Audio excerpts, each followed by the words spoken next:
used your coffee maker. I hope this isn't too strong. Thank you.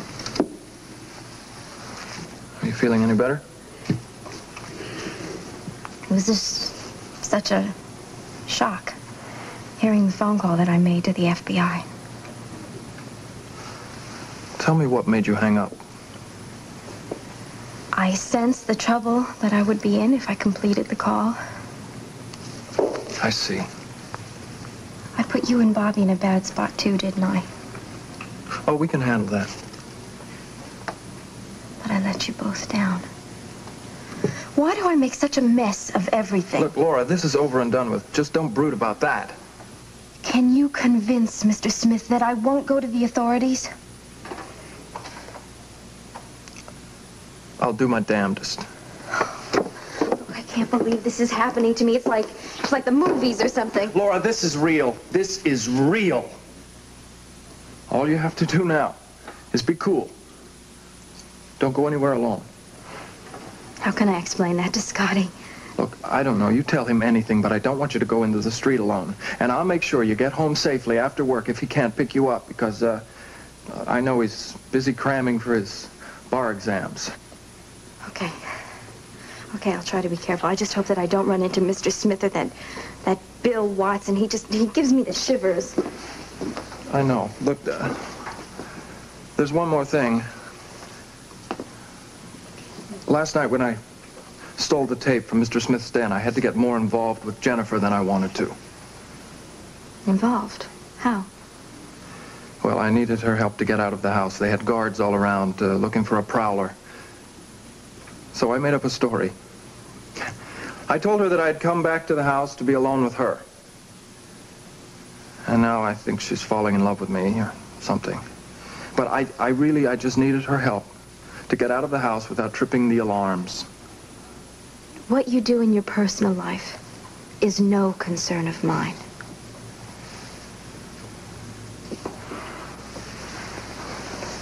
Okay. Kind of hoped it was. Well, you're working the early shift tonight, aren't you? Yeah. I'll see you then. See you then. Are you afraid to be alone? Kind of silly, huh? No, it isn't silly at all. Look, I have to go to the disco and do, inventory for tonight. You're welcome to come along and help me if you want to. You sure you wouldn't mind? No, not at all. In fact, you'd be a big help if you just manned the phones while I work. Thanks. Okay, I should warn you about one thing, though. Smith or Watson may drop by there. I'm going to have to get used to seeing them sooner or later, aren't I? Okay. Get your things. We'll go to the disco.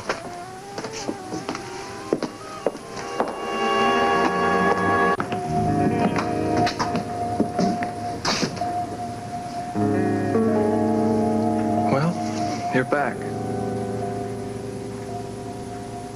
Yeah, I'm back again. I better get started on the liquor stock for tonight.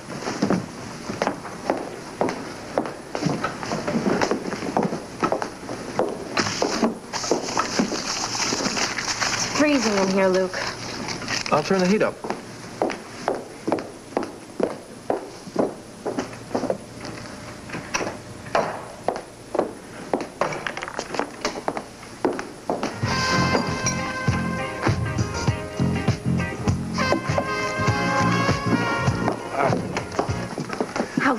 How dare you do that to me? It was a mistake, Laura. I'm sorry. It was a mistake. I don't believe you. And you said that you were going to protect me? No, I will. I will protect... Some protection, Luke.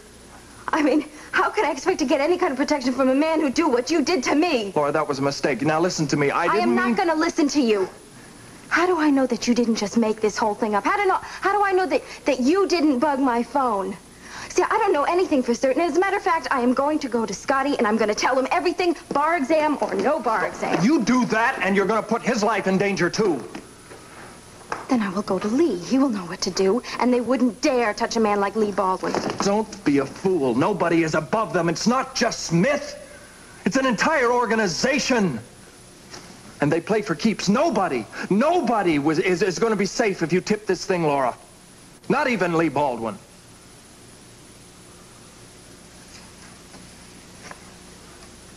Laura, I'm not asking you to trust me anymore. I'm telling you, you have to trust me for your own survival. Hello, Luke. Hello, Mrs. Baldwin. I'd heard this was going to be Laura's first day back at the disco, but I never dreamed to see her here at this hour. Well, I told you she'd be back. She's very reliable, sir. Oh, it would certainly seem so. Laura, now that you're part of the family, so to speak, we want to try and make you as happy and comfortable as possible, so you'll want to stay. I'm sure it's going to be a long and pleasant association. Well, now, if you'll excuse us, Luke and I have some business to conduct in his office.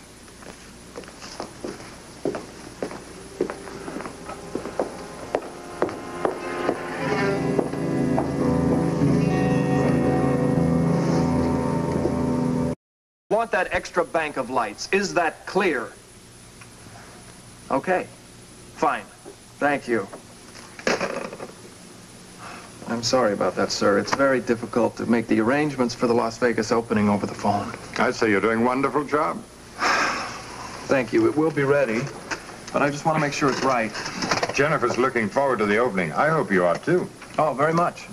Speaking of my daughter, I had a very interesting conversation with her last night. I had no idea your relationship with Jennifer had progressed so far. She's a wonderful lady. And you're a fine young man, Luke. But to use an old-fashioned expression, I just want to make certain that your intentions are honorable. Oh. Well, my intentions are honorable enough to make sure that Jennifer doesn't make a mistake, sir. She's very young, and she is vulnerable despite her sophisticated talk. You read her very well. And, of course, I don't want you to make a mistake either. But I know that you're smart enough to realize that an alliance with the family would only do good to your career. Yes, I'm sure. I see big things ahead for you with me and the organization. Believe me, Luke, I'm quick to reward as well as to punish. Sir, I'm aware of that. I've seen it in operation. Of course, I don't like to punish people at all, really. Take the Baldwin girl. I'd be very unhappy to find out that she's not the sweet, innocent girl that you think she is. In fact, I wonder if she really isn't a real threat to the organization. If that were the case, I'd... Sir, are you telling me that her life is in danger? I'm simply telling you, Luke, that I want no slips, no miscues. Neither Laura Baldwin nor anyone else is above the organization. Mr. Smith, making a move against Laura Baldwin would be making a very big mistake. You'd be hitting against the core of a respected family. It's dangerous. It's equally dangerous not to obey orders. Never underestimate me or the people above me. She'd better be clean and stay clean. Understand? Yes, sir. I guess I'm just about as ready for this test as I'll ever be, which means not ready at all. Hi, Truth. Good luck. Hey, Luke. Hi, Luke. Hi. You just in time to say goodbye. Goodbye. Goodbye. Hey, look, we were just talking about how we're looking forward to going to Vegas. When are you going up? I'm going to fly over there in a little while to take a look at the club, I guess. Well, when is the opening date? We haven't set a definite date. Probably sometime in a couple of months. If the construction workers don't go on strike, you can never tell in Vegas. That's what they say. Come on, honey, let's go. Okay, talk to you later? Right. So long. Take it easy. Bye.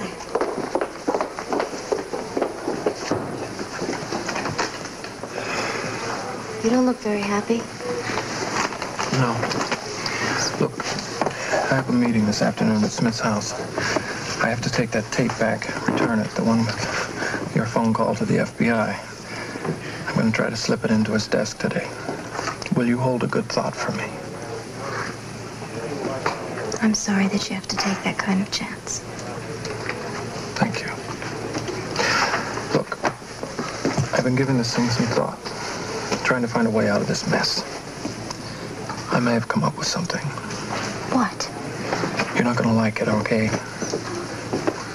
I think you should go to Smith personally and tell him what you did. Oh, Luke, you can't be serious. No, I'm serious, Laura. I'm serious. You go to him, you tell him you tried to call the FBI. You decided that you were just being hysterical, and when the operator answered, you hung up. That's Laura, ridiculous. you tell him that you're sorry. Now, look.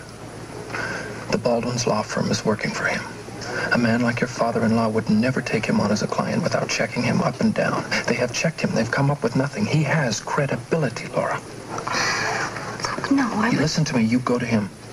And you tell him you're sorry you ever doubted him. You tell him you apologize for ever thinking he could be connected with something dishonest. He won't believe me. Why would I ever make a confession like that? Tell him you feel guilty. Tell him it's too much on your conscience. Look, Oh, come now listen to me. Here he is. He's offered to give you an expense-paid vacation to Vegas, you and your husband. Now you tell him that you're sorry. It just might work. No, Luke, I can't. I could never do anything like that. You better do it. You damn well better do it. You want to stay alive, don't you?